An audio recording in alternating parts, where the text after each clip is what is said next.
అందరికీ నమస్కారం. 10వ తరగతి పబ్లిక్ పరీక్షలు రాయబోతున్న విద్యార్థులందరికీ శుభాశీస్సులు. ఇప్పటివరకు ఎన్నో స్లిప్ టెస్ట్‌లు, లెసన్ వైస్ టెస్ట్‌లు, రివిజన్ టెస్ట్‌లు, గ్రాండ్ టెస్ట్‌లు, ప్రీ ఫైనల్ టెస్ట్‌లు అని చెప్పేసి ఎన్నో పరీక్షలు రాసిన మీకు ఈ మీరు భవిష్యత్తులో కొద్ది రోజుల్లో రాయబోతున్న పబ్లిక్ పరీక్షలు నాకు తెలిసి ఏమంత ఇబ్బంది పెట్టవని అనుకుంటున్నాను.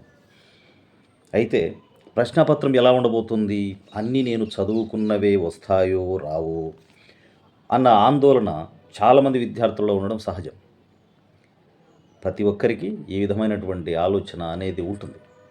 చాలామంది మైండ్‌లో ఏముంటుందంటే, నేను చదివిందంతా నాకు గుర్తు రావడం లేదే.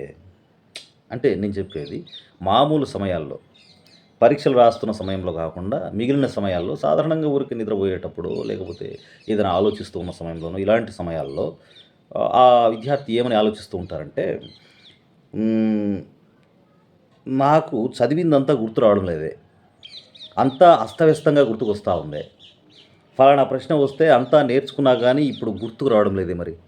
ఎందుకు గుర్తు రావడం లేదు? హ్మ్. పలానా ఎస్సేలో సెకండ్ పారాగ్రాఫు ఎలా స్టార్ట్ చేయాలి? ఏ ఏ సెంటెన్స్‌తో స్టార్ట్ అవుతుంది? గుర్తు రావడం లేదు.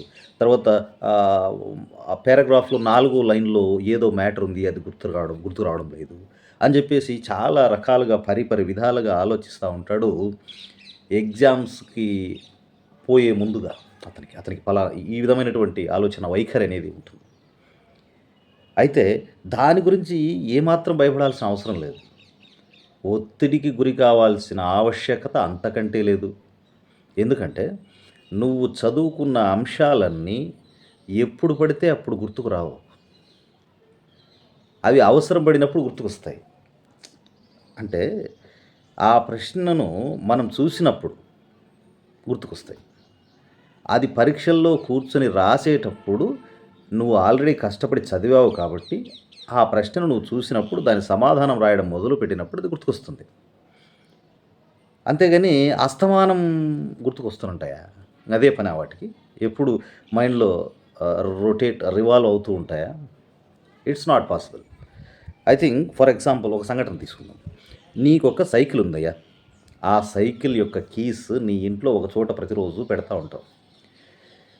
ఆ తర్వాత నువ్వు భోంచేసేటప్పుడు, నువ్వు స్నానం చేసేటప్పుడు, నువ్వు నిద్రపోయేటప్పుడు, నిద్రపోయే ముందు ఏం నేను కీస్ పలానా చోట పెట్టాను.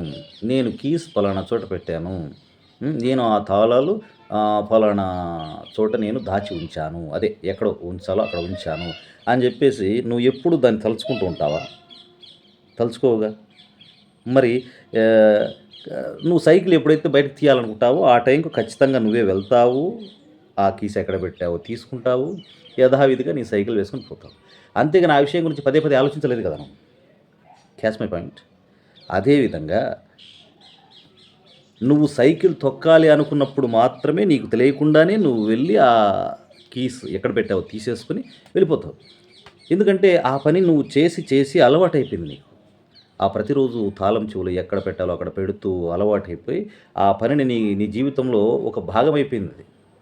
అందువల్ల ఆ పనిని సులభంగా చేయగలిగావు. అదే విధంగా నువ్వు ఎన్ని సార్లు చదివింటావు ఒక్కొక్క ప్రశ్నను? అన్ని సార్లు చదివి, చదివి నేర్చుకొని రాసి, పరీక్షలో రాసి, స్లిప్ టెస్ట్‌లో రాసి, క్వార్టర్‌లీలో రాసి, హాఫ్ ఇయర్లీ రాసి, SA 1, SA 2 pre final, grand test అని చెప్పేసి ఎన్ని సార్లు రాసుంటావు. రాసినప్పుడు దాని గురించి పదే పదే నువ్వు ఆలోచించడం ఎందుకు అది గుర్తుకు రావడం లేదని? అది రాయాల్సి వచ్చినప్పుడు ఆటోమేటిక్‌గా గుర్తుకొస్తుంది గదా! అది నేను చెప్పేది. అంటే నువ్వు నేర్చుకున్న సమాధానాన్ని నువ్వు రాయాల్సి వచ్చినప్పుడు అది గుర్తుకొస్తుంది. కానీ నువ్వు బాత్రూమ్‌లో కూర్చొని ఆ సమాధానాన్ని గురించి ఆలోచిస్తూ ఇప్పుడు గుర్తుకు రావడం లేదే, దాని మధ్య లైన్ ఏంటి, చివరి లైన్ ఏంటి, నాలుగో లైన్ ఏంటి, ఐదో లైన్ ఏంటి అని చెప్పి ఆలోచిస్తే అది గుర్తుకు రాదు. దానికంటూ ఒక నిర్దిష్ట సమయము, నిర్దిష్ట ఆవశ్యకత, నిర్దిష్ట రిక్వైర్మెంట్ అవసరత అనేది ఉంటుంది. అప్పుడు మాత్రమే అది గుర్తుకొస్తుంది.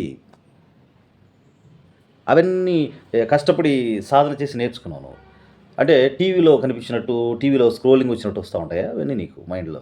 ఎప్పుడు పడితే అప్పుడు. అట్లా రావు. నువ్వు కష్టపడి సాధన చేశావు, నేర్చుకున్నావు, ఎన్నో సార్లు రాశావు, నేర్చుకున్నదంతా టీవీలో వచ్చే స్క్రోలింగ్ లాగా వరుసగా గుర్తుండదు. కాకపోతే అది ఎప్పుడు నువ్వు రాయాల్సి వస్తుందో, ఎప్పుడైతే నువ్వు పరీక్ష మోడ్ ఆన్ చేస్తావో మైండ్‌లో, ఆ క్షణంలో అది టీవీలో స్క్రోలింగ్ వచ్చినట్టే నీ మైండ్‌లోంచి బయటకొచ్చి ఆ పేపర్ మీద పడతా ఉంటుందది. అంతే. అంతేగాని అది అసమానం గుర్తుకు రాదు మిత్రమా.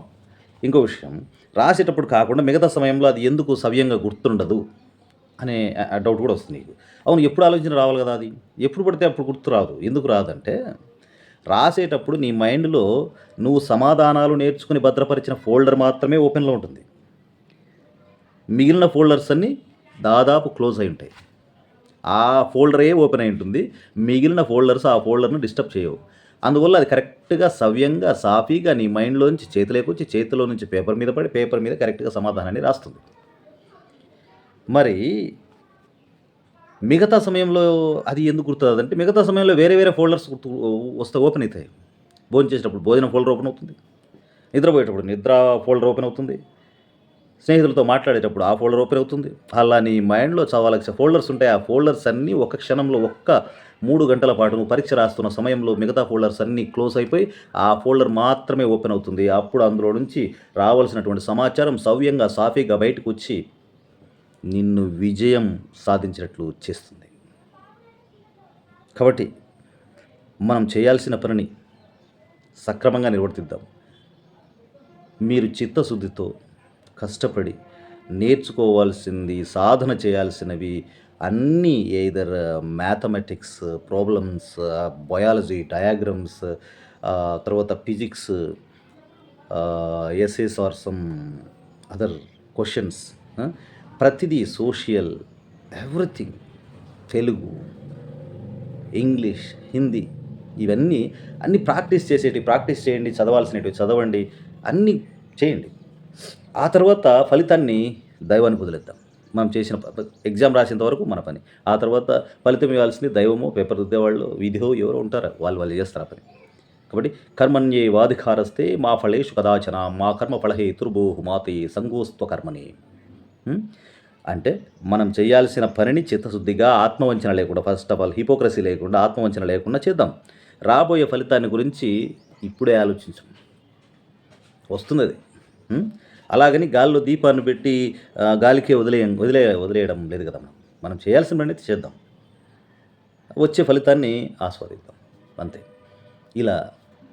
ఇలాంటి మైండ్ సెట్‌తో విద్యార్థులంతా చక్కగా పరీక్షలు రాసి ఉత్తీర్ణత సాధించాలని ఆశిస్తూ ధన్యవాదాలు.